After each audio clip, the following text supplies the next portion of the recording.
ह्या बैलाला असं काऊन बांधून राहिलं ते तुम्हाला सांगतो. हॅलो मित्रांनो, welcome to my mini blog. आज या बैलाच्या पायाच्या अंदर अड्या पडल्या, म्हणून काही तुम्ही बदल्या जागेवर ठेवू नका. बदल्या जागेवर ठेवून या बैलाला अड्या पडून राहिल्या. अड्या पडल्या म्हणून आता डॉक्टरला बोलावलं. आता डॉक्टर त्याला बांधून राहिलं. बांधून आता त्याला पाडल्यावर मग काय त्याच्या पायातल्या अड्या काढायच्या. मग काय पाडताना तुम्ही बघायचं आहे का? मग काय बघा.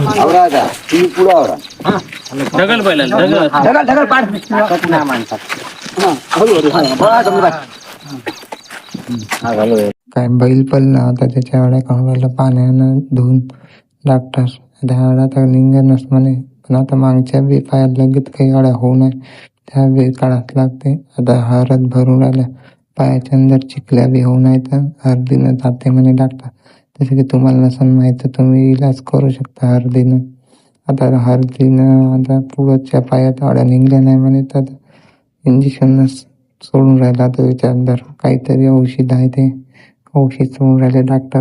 मग काही चारही पायाचं अड्या काढल्या. आता बैल झाला आपला तयार. आता फक्त काही इंजेक्शन द्यायचं, सोडून द्यायचं त्याला. आता डॉक्टर आता इंजेक्शनची तयारी करतो, त्याला इंजेक्शन देते. भेटू नेक्स्ट ब्लॉगमध्ये. Bye guys.